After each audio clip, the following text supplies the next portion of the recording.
इसमें क्या क्या डाला है?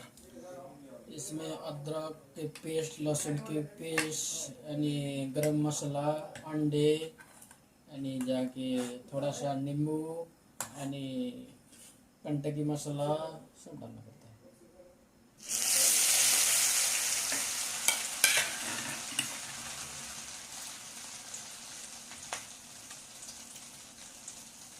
ज़्यादा तेज नहीं है? तेज नहीं ज़्यादा। नहीं, नॉर्मल है। तो मैं तो कभी कभार लेता है ना वो। ये हाँ, ये चिकन कभी कभार लेता है, ऐसे रोस्ट बना दिया तो लेता है, नहीं तो नहीं लेता।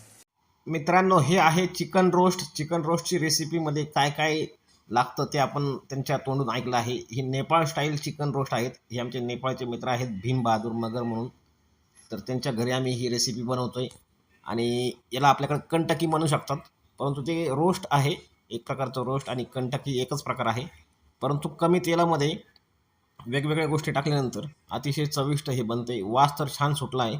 आता हे पूर्णपणे बनलं आहे, याला आपण काढून घेऊयात म्हणजे ते आता तेल जास्त नाही आहे, कमी तेल आहे। आता झाऱ्या जो असतो त्या झाऱ्याने आपण त्याला काढून घेऊयात। आणि त्याला फेस का सुटला आहे हा एक प्रश्न मला पडला। मी त्यांना विचारलं तर त्यांनी सांगितलं की त्याच्यामध्ये टाकलेले जे पदार्थ आहेत त्यामुळे फेस सुटला आहे, तेल कमी आहे।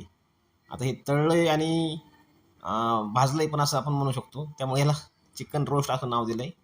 तर अतिशय सुंदर वास या ठिकाणी येतोय, छान वास येतोय आणि तेल कमी आहे हे तुम्ही पाहू शकता। तेल आहे त्याला, नाही असं नाही आहे, परंतु कमी आहे। असं मित्रांनो, नॉनव्हेज पदार्थासाठी तेल आपण जास्त वापरतो, तर ते कमी वापरण्यासाठी अशी आयडिया तुम्ही घेऊ शकता। यांनी मटण देखील बनवलं आहे, तर यांची मटण जी रेसिपी आहे ही आपल्यापेक्षा वेगळी आहे। आपण मसाला वगैरे टाकून बनवतो, हे अगदी तसं बनवत नाहीत। कमी याच्यामध्ये बघा, ह्या कुकरमध्ये मटण आहे, आपण अगोदर शिजवताना हळद वगैरे टाकून पिवळं रस्सा बनवतो, हे तसं डायरेक्ट बनवतात। आणि यात थोडंसं एक तेल आणि थोडासा मसाला असतो, जास्त तेज वगैरे काही नसतं हे। तर बघा, त्याला हलवा एकदा, एक मिनटं बघा, त्याला हलवल्यानंतर तुमच्या लक्षात येईल अतिशय पातळ आहे, थिकनेस बिलकुल नाही त्याला।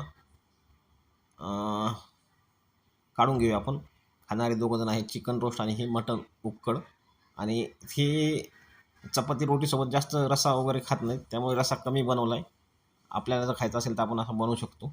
याच्यामध्ये आपण एक एक 2 ताट बनवलेत आणि याच्यामध्ये आपण आता चिकन रोस्ट पण टाकून घेऊयात आणि ते खाऊयात। तर चला मित्रांनो, हा नेपाळ स्टाईल भाजी आणि नेपाळ स्टाईल चिकन रोस्ट कसं वाटलं कमेंट करून नक्की सांगा। याच प्रकारचे नवनवीन व्हिडिओ, या भाजीची रेसिपी मी नंतर अपलोड करेल। यासारखे नवनवीन व्हिडिओ पाहण्यासाठी आपल्या चॅनलला सबस्क्राईब करा, लाईक करा आणि आपलं चॅनल आवडलं तर नक्कीच व्हिडिओ शेअर करा। आणि यांच्याही जर तुम्हाला हातची भाजी खायची असेल तर मला कमेंटमध्ये सांगा, आपण नक्कीच तुमच्यासाठी त्याची सोय करण्याचा प्रयत्न करूया। ही भाजी बनवतात नेपाळ स्टाईल भाजी, तर चवीला तिखट वगैरे तेज नसते, परंतु चांगली असते। धन्यवाद।